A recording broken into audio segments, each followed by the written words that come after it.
Activa tu voz. Activate now. Speak up, speak out, get involved, get involved.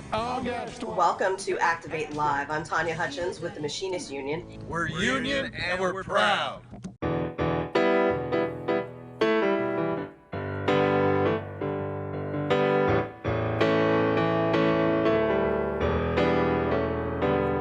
You better listen, my brother, 'cause if you do, you can hear there are voices still calling from across the years, and they're crying across the ocean. Dear friends, welcome to the Labor Radio Podcast Network series highlighting the work of our members. The growing network of over 80 shows in 5 countries serves as a one-stop shop for audiences looking for labor content and as a resource for labor broadcasters, podcasters, and content producers. My name is Evan Path, and I produce Empathy Media Lab's podcast on labor, political economy, arts, and culture, and we're a proud member of the Labor Radio Podcast Network. Today, I'm speaking with Tanya Hutchins, who is host of Activate Live, the International Association of Machinists and Aerospace Workers, a show about organized labor and working people. Tanya, tell me a little bit about yourself, where you grew up, and what led you to organize labor. Well, I am originally from White Plains, New York, and I went to Ithaca College in Ithaca, New York, about 4 hours north of that. And that's where I studied television, radio, and broadcast journalism. I knew from the time that I was 12 years old that I wanted to be a reporter, and I'm so happy to report that I was able to reach that goal. But after a while, I wanted to change careers. I wanted to do something different because I really didn't want to cover crime anymore. You know, I liked health reporting. I knew I wanted to do something that would help people. And I really looked around at different nonprofits. And I found an ad on tvjobs.com looking for a backpack journalist, which is what I did for the ABC affiliate in Columbus, Ohio, and the NBC affiliate in Columbus, Ohio. And the job description was the same. It was writing, editing, reporting, doing interviews, but it was for a labor union. And when I first heard about the International Association of Machinists and Aerospace Workers, I didn't really know what that was. I didn't know that it was a labor union. But by the time I came for the interview, you know, I was so glad because I'm definitely pro-union. The training program that I did in Boston was at WCVB-TV. It was an ABC affiliate. And I got a waiver from SAG-AFTRA to train to be a reporter at that station. So it was a 10-month training program, and it was really an apprenticeship for reporters. So I'm so thankful for that program. At the time, they called it an affirmative action program. It was the Leo Baranek Fellowship, but it really introduced me to the world of television news and to unions. So that was my first, exposure to a union was SAG-AFTRA. Back then, SAG and AFTRA were separate unions. I think it was an AFTRA waiver that I actually got, the American Federation of Television and Radio Artists. And from there, I ended up getting my first jobs in Columbus, Ohio. And the funny thing is, I had 2 offers, and one was a union station, one was a non-union station.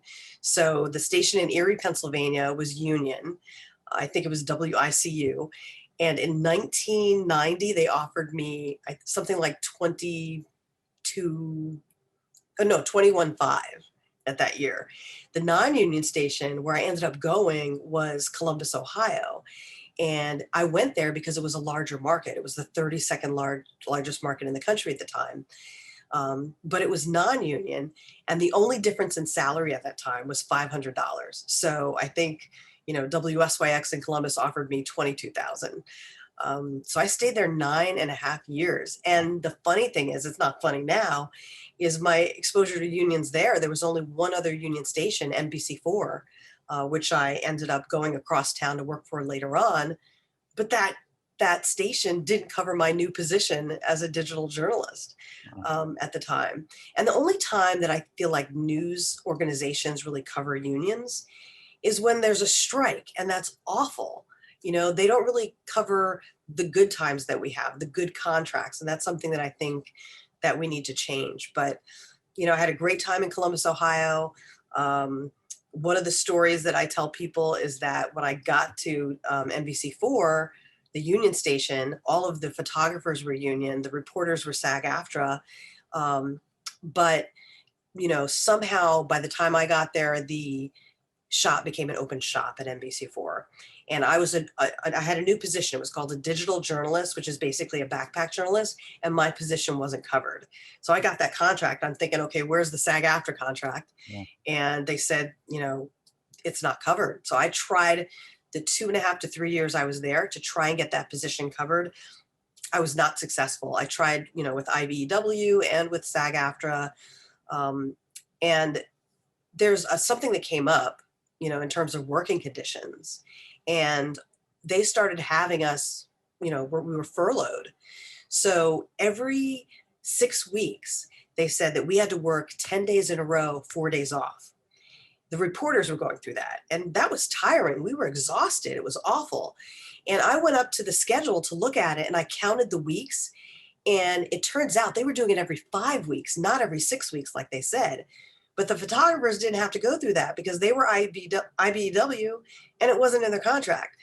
So that taught me a lot again to always go for union jobs after that, Evan. Yeah. I'm sure you have a lot of friends who are still in the news business, and there's a huge wave of organizing right now in a lot of these newsrooms. Do you have any window into that right now? Are you hopeful about what's going on? Because I feel like there's just been so much exploitation on the media side, and I think on the large media, but then also the ad tech industry that goes through Facebook and everything else. It's not transparent at all. Like, you put money into advertisements, you don't know who it's going to, you don't know who your subscriber is, and they've gobbled up that huge market. But I am curious of just if you have any views on some of the major organizing wins going around with these smaller companies as they fight to remain open in a lot of ways. Not so much insight on the new organizing wins, but I really help as much as I can to make reporters and anchors that are still in the business aware of the union opportunities, because they talk a lot on social media about what they're going through, whether it's workplace safety and having to go out and do live shots with the masked up during a thunderstorm and, they could get hurt. With lightning. So I always try, especially on Facebook, even though I have a love-hate relationship with Facebook, I'm in a lot of groups like TV News. There's a group called Jane, which is multimedia journalists who are women. And every chance I get, I write in there the benefits of having a union contract and telling them even if they're not at a union station, they can organize their station. And I tell that story that I just told you about the working conditions and having to work 10 days in a row and 4 days off because I had a non-union position. So I think, even non-competes are being thrown out all over the country because they didn't allow us to go across town and work at another job if we were laid off. Luckily, I was never laid off. I was able to leave stations on my own, which feels so good when you go into the boss's office and say, I'm not renewing my contract, and it's not the other way around. But I think we have a lot of educating to do. And I think, SAG-AFTRA realizes that as well. And not all reporters and photographers in union newsrooms are SAG-AFTRA. There are other unions like CWA as well, IBEW, like I just said. So we just have to do a better job of organizing them. So every chance I get, I try to tell reporters and anchors the benefits of a union contract, and photographers too, and writers and producers. That's a great segue. So a lot of people have grown up in this era where labor hasn't been widely reported in mainstream media. So for those who may not be interested or aware of labor news, why do you think unions and organized labor are so important, should be covered? I mean, you've already spoken a little bit about it, but for, in the context of the fact that we're all putting out shows that are highlighting labor issues. I think it's important to showcase workplace safety, so we don't have any more injuries or deaths on the job. And also working conditions. We all need better working conditions, especially in the television news business. People are taken for granted. It's a thankless job. It's 24/7. You're always on call. So I think it's very important for us to tell, the stories of the workers, the untold stories. I always say, I think my tagline on LinkedIn or Twitter is giving a voice to the voiceless. So I'm very hopeful because younger people now are being made aware of the union movement. with all the protests that you see, whether it's against, guns, or whether, it's just, especially with the school shootings that we've had, there are young people that are getting out there and picketing like their grandparents did. So they're becoming more aware. So that gives me so much hope to see teenagers and college students and other people under 40 who are learning about the labor movement, and they're using it to organize their newsrooms and just their workplaces in general, even tech, like you said. So I really do have hope, because the young people are the future, and I'm hoping it'll be a 100% union future. Love it. So could you talk about Activate Live and maybe provide a little bit of background of what the International Association of Machinists and Aerospace Workers is, and how did the show come together, and what are some of your hopes, I guess, as you go into 2021? So at the Machinists Union, we started out, I got here in 2011 as a communications representative, and I joined the video team because it needed help after what was then our new app. So at the time, that new app was really being innovated. We're always trying to try new things, find new ways to communicate with members. We had a show, I guess about 5 years ago, that was a monthly interview show called Viewpoint. And then after that, we got a new director of communications, and his name was Bob Wood. And he came up with this idea of voice activation, trying to get us to activate our voices, because we all have a voice. And that was the theme of our communications conference a few years ago. So in 2017, he thought it would be great to have a weekly show. And at the time, we decided to do it as a newscast format. And it was the first weekly hosted union show using video in the union movement that we knew of at the time. So it was weekly for 3 years. In last year, because of the pandemic, we went to an as needed basis. But we wanted to find a new way of communicating with our members. And we did it as a newscast format because that was my background. So we would do labor history, and we would also highlight anything that was going on with our union, but also anything that's going on in the labor movement. And that could be our members with member profiles. It could be just news going on in a local or a district, but we try to make it member centric. And I think that's the hardest part, is just finding union members that are willing to talk to us. And especially when you add video, people are kind of hesitant. You have to let them know, well, nowadays with Zoom, and with Blue Jeans and all of these different programs to talk to people, I think it's making people more comfortable. But I think we always have to find new ways of communicating with members. And we would have 1 or 2 interviews each week. When we have one coming up, hopefully we'll have a show coming up about this more worker-friendly administration. And we're going to give the administration a little bit more time to see how things go before we do another Activate Live. But I think it's a great opportunity to just talk to our members, and not just talk to staff of the union. I think a lot of times we're comfortable just talking to staff, but we want to make it more member centric, because people can relate to members. When you have member to member communication, or you hear somebody's story on the shop floor, it means more when it comes from another member, especially when that member is organizing or negotiating a great contract, and the member can see the success stories and learn from our mistakes as well. So how large is the union? And it says international at the beginning. So how many countries is it represented in? Yeah, so we represent members in Canada and the United States.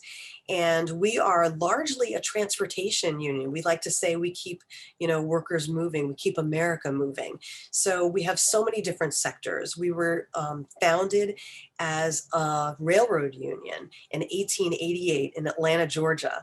And think about that. We were founded in the South, which today has a bad rep for organizing, but we are organizing the South. So we have members who work in railroads, airlines. We have cities, the city of Long Beach. We have the workers there that we have organized. We're a very diverse union. We're a union that helped to organize Black car workers, which are, the limo drivers in New York. We helped to bring about the IDG, the Independent Drivers Guild in New York, which a lot of the New York drivers drive with all of the different apps. So they have Uber, they have Lyft, Juno, VIA. So they have their own organization where they can talk to the companies. So they're learning about our union as well. People think of machinists, and we're not just people operating machines, although that's our foundation, but we also represent flight attendants, ramp workers at airports, so many different sectors, woodworkers, metal trades. I could go on and on. Yeah, it's awesome. Very, very cool. I guess like, how is the strategy going forward, I guess, to I guess you're waiting and seeing what the Biden administration does, and we're based in kind of the DC area, but I am curious about are some of the goals to increase membership or to also just kind of solidify any gains that have been made over the years and make sure those, or claw them back if they've been lost, or over the last decade or so. What are some of the strategies going forward, I guess, and how is your communication team kind of communicating about it? Yes, we are so hopeful to have a union-friendly administration, and hopefully to get a full National Labor Relations Board as well. So we are really looking forward to not only working with this administration, but to educating our members about the types of policies that we need moving forward so that we can do our jobs effectively and we can be safe on the job. So this year, I had a sigh of relief. I was like, woo, after Election Day. And I'm pretty much, I'll be honest with you, I'm a nonpartisan person. I'm an independent voter. I don't really feel like I fit into any party, whether it be Republican or Democratic or Libertarian or Green, although I would love a Green Party. I just wish the Green Party would have more of a platform. But one of those things, because of that, in my mind, because I'm independent, I make it a point when we're doing Activate Live not to really talk about party politics. I try to make it issue oriented because I don't want anybody to just turn it off and say, oh, I'm not going to listen to this because I'm not in this party. I want to keep it issue oriented to make sure that people keep listening about the issue that is affecting them, because I don't want anybody to vote against their best interests. I think everybody should, do as much research as they can, especially in this day and age of not only misinformation, but disinformation.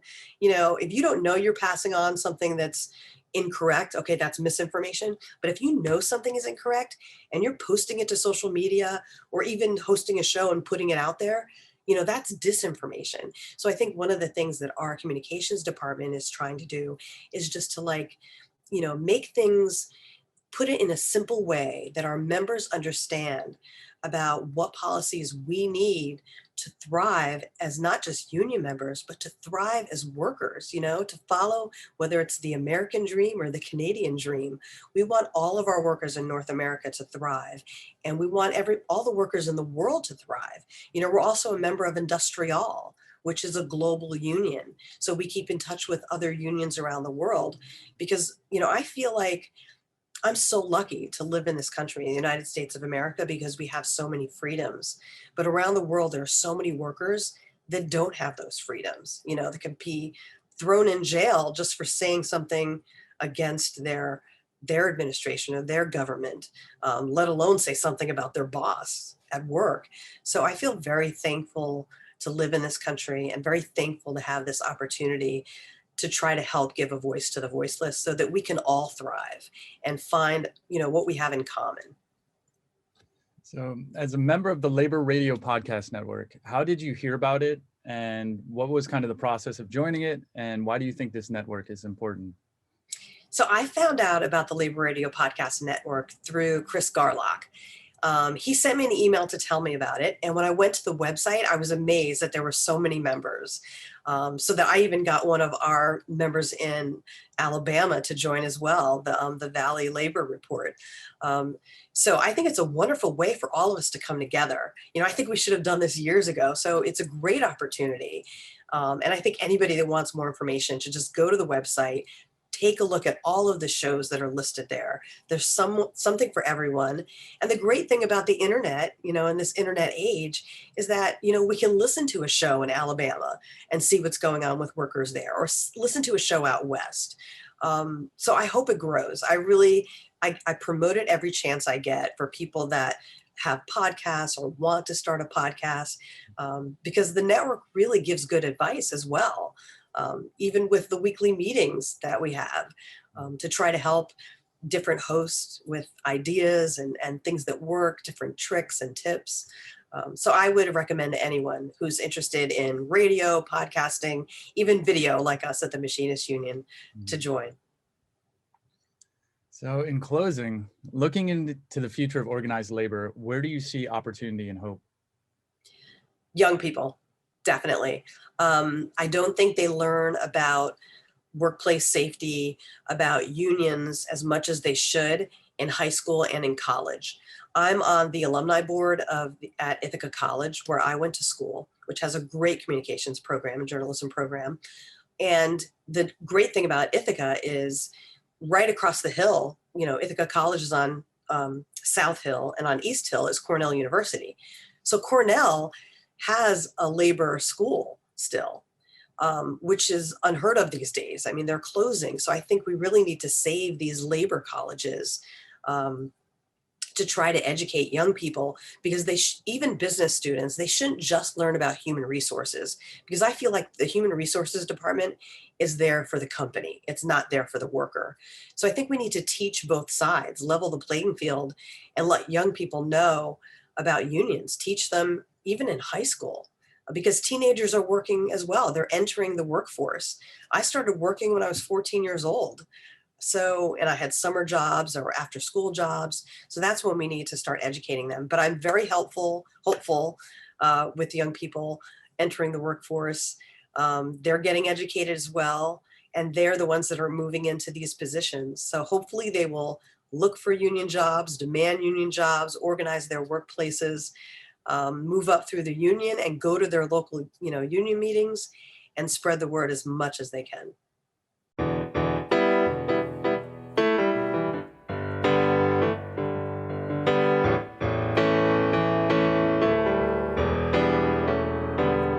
You better listen, my brother, 'cause if you do, you can hear there are voices still calling from across the years. And they're crying across the ocean, they're crying across the land, and they will until we all come to understand. None of us are free, none of us are free, none of us are free, and one of us is chained. None of us are free, none of us are free, none of us are free, none of us are free, and one of us is chained. None of us are free. There are people in darkness, they just can't see the light. If we don't say it's wrong, then that says it's right. We got to feel for each other, let our brothers know we're here. Got to get the message, send it out all loud and clear. None of us are free, none of us are free, none of us are free. If one of us is chained, none of us are free. It's the single truth.